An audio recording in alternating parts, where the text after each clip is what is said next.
Hello everyone, welcome back to my YouTube channel. ಇವತ್ತಿನ ವಿಡಿಯೋದಲ್ಲಿ ನಾನು ನಿಮಗೆ ಲೇಯರ್ಡ್ ಪರೋಟಾನ ಹೇಗೆ ಮಾಡೋದು ಅಂತ ಹೇಳಿ ತೋರಿಸ್ತಾ ಇದ್ದೀನಿ. ನೀವು ನೋಡ್ತಾ ಇದ್ದೀರಲ್ಲ ಲೇಯರ್ಸ್ ಹೇಗೆ ಬಂದಿದೆ ಅಂತ ಹೇಳಿ. ಸೊ ತುಂಬ ಹೆಲ್ದಿ ಆ್ಯಂಡ್ ಹೋಮ್ ಮೇಡ್ ಆಗಿರುತ್ತೆ. ನೋಡೋಣ ಬನ್ನಿ ಹೇಗೆ ಮಾಡೋದು ಅಂತ ಹೇಳಿ. ನಾನಿಲ್ಲಿ 1 ಕಪ್ ಗೋಧಿ ಹಿಟ್ಟನ್ನು ತಗೊಂಡಿದ್ದೀನಿ. ಹಾಗೆ ಅದೇ ಕಪ್ಪಲ್ಲಿ 3/4 ಕಪ್ಪಷ್ಟು ಮೈದಾನ ತಗೊಂಡಿದ್ದೀನಿ. ಹಾಗೆ ರುಚಿಗೆ ಎಷ್ಟು ಬೇಕೋ ಅಷ್ಟು ಉಪ್ಪನ್ನು ಹಾಕ್ತಾಯಿದ್ದೀನಿ. ಮತ್ತು ಸ್ವಲ್ಪ ನೀರು ಮಿಕ್ಸ್ ಮಾಡಿಕೊಂಡು ಅದನ್ನು ಹಿಟ್ಟನ್ನು ಚೆನ್ನಾಗಿ ಮಿಕ್ಸ್ ಮಾಡ್ಕೊಳ್ಳಿ.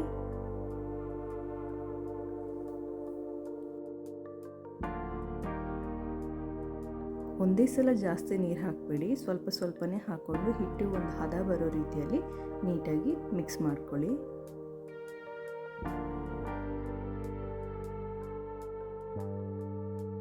ಈ ರೀತಿಯಾಗಿ ಮಿಕ್ಸ್ ಆದಮೇಲೆ ಇವಾಗ ನಾನು ಸ್ವಲ್ಪ ಎಣ್ಣೆನ ಹಾಕ್ತಾಯಿದ್ದೀನಿ, ಆಯಿಲ್ ಹಾಕ್ತಾಯಿದ್ದೀನಿ.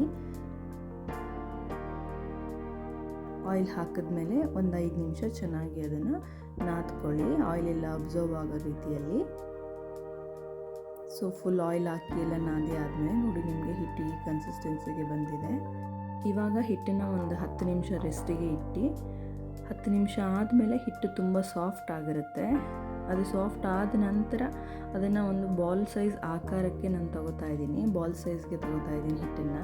ತುಂಬ ಸಣ್ಣ ತೊಗೊಂಡ್ರೆ ನಿಮಗೆ ಪರಾಟ ಲೇಯರ್ಸ್ ಬರೋದಿಲ್ಲ. ಸೊ ನಾನು ಒಂದು ಬಾಲ್ ಸೈಜ್ಗೆ ತೊಗೊಂಡಿದ್ದೀನಿ. ಅದನ್ನು ಇವಾಗ ನಾನು ಗೋಧಿ ಹಿಟ್ಟು ಹಾಕ್ಕೊಂಡು ಲಟ್ಟಿಸ್ಕೊತಾ ಇದ್ದೀನಿ. ಎಷ್ಟು ಸಾಧ್ಯ ಆಗುತ್ತೋ ಅಷ್ಟು ತೆಳುವಾಗಿ ಲಟ್ಟಿಸ್ಕೊಳ್ಳಿ.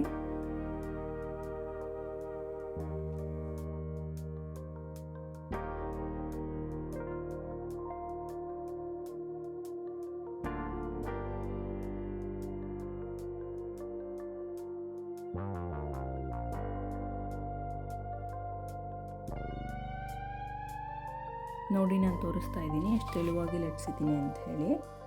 ಅದೇ ರೀತಿಯಾಗಿ ತೆಳುವಾಗಿ ಲಟ್ಟಿಸ್ಕೊಳ್ಳಿ. ಹಾಗೆ ಇಲ್ಲಿ ನಾನು ಒಂದು ಸ್ಪೂನ್ ಗೀನ ಸ್ಪ್ರೆಡ್ ಮಾಡ್ಕೋತಾ ಇದ್ದೀನಿ. ನೀಟಾಗಿ ಕೈಯಲ್ಲಿ ಎಲ್ಲ ಕಡೆಗೂ ಆಗೋ ರೀತಿ ನೀಟಾಗಿ ಸ್ಪ್ರೆಡ್ ಮಾಡ್ಕೊಳ್ಳಿ.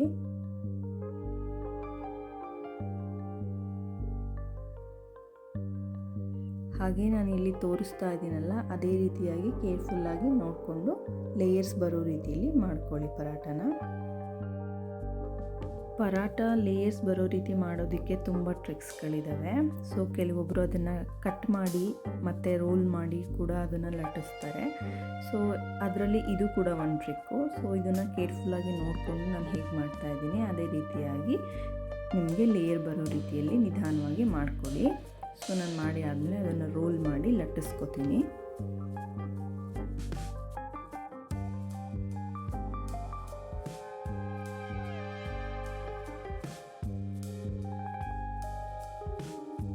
ನೀವು ನೋಡ್ತಾ ಇದ್ದೀರಾ ಆಲ್ರೆಡಿ ಲೇಯರ್ಸ್ ಕಾಣಿಸ್ತಾ ಇದೆ ನಿಮಗೆ,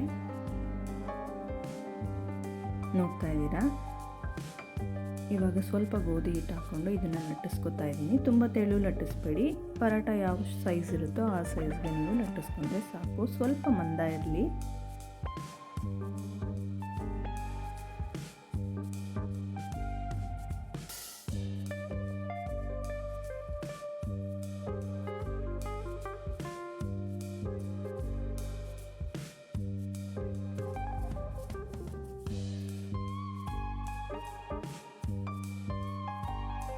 ಇಲ್ಲಿ ನಿಮಗೆ ಲೇಯರ್ಸ್ ಕಾಣಿಸ್ತಾ ಇದೆ ನೋಡಿ ಪರಾಟದು ಹೇಗೆ ಬಂದಿದೆ ಅಂತ ಹೇಳಿ. ಇವಾಗ ನಾನು ಒಂದು ತವಾಗೆ ಎಣ್ಣೆ ಹಾಕ್ಕೊಂಡು ಫಸ್ಟು ಅದು ಫುಲ್ ನೀಟಾಗಿ ಕಾದಿದ್ದಾದಮೇಲೆ ನಾನು ಪರಾಟನ ಹಾಕ್ತಾ ಇದ್ದೀನಿ. ಸ್ವಲ್ಪ ಬೆಂದಿದ್ದಾದಮೇಲೆ ಮತ್ತೆ ಮೇಲ್ಗಡೆನೂ ಸ್ವಲ್ಪ 1 ಸ್ಪೂನ್ ಎಣ್ಣೆನ ಹಾಕಿ ನೀಟಾಗಿ ಸ್ಪ್ರೆಡ್ ಮಾಡಿಕೊಂಡು ಅದನ್ನು ಮಗ್ಚಿ ಹಾಕ್ಕೊಂಡು ಚೆನ್ನಾಗಿ ಬೇಯಿಸ್ಕೊಳ್ಳಿ.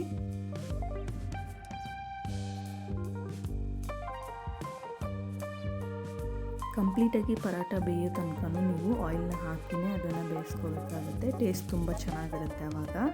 ಸೊ ಲೋ ಫ್ಲೇಮಲ್ಲಿ ಇಟ್ಕೊಂಡು ನೀವು ಇದನ್ನು ಮಾಡಬೇಕು. ಹೈ ಫ್ಲೇಮಲ್ಲಿ ಇಟ್ಟರೆ ನಿಮಗೆ ಪರಾಟ ಸೀದೋಗ್ಬಿಡುತ್ತೆ.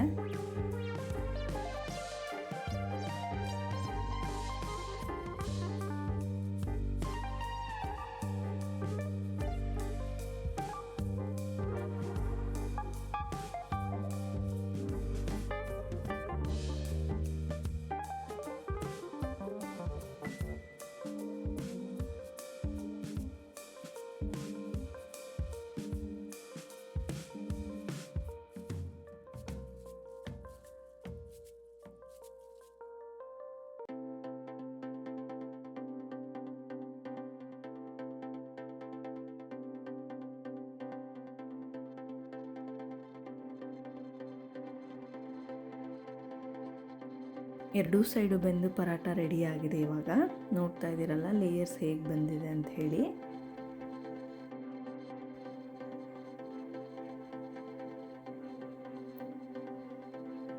ಅದೇ ರೀತಿಯಾಗಿ ಮಿಕ್ಕಿರೋ ಹಿಟ್ಟನ್ನು ಕೂಡ ಲಟ್ಟಿಸ್ಕೊಂಡು ನಾನು ಪರಾಟನ ಮಾಡಿ ಬೇಯಿಸ್ಕೊತಾ ಇದ್ದೀನಿ.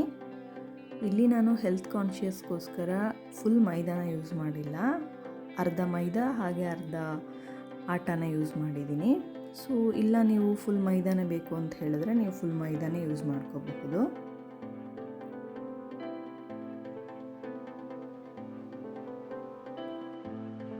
ಈ ಟ್ರಿಕ್ನ ನೀವು ಎಲ್ಲರೂ ಟ್ರೈ ಮಾಡಿ ಮನೆಯಲ್ಲಿ. ಹೇಗೆ ಬಂತು ಅಂತ ಹೇಳಿ ನನಗೆ ಕಮೆಂಟ್ ಮಾಡಿ ತಿಳಿಸಿ. ಹಾಗೆ ಇದೇ ರೀತಿ ವೀಡಿಯೋಸ್ಗೋಸ್ಕರ ನನ್ನ ಚಾನಲ್ನ ಸಬ್ಸ್ಕ್ರೈಬ್ ಮಾಡ್ಕೊಳ್ಳಿ. Thank you for watching.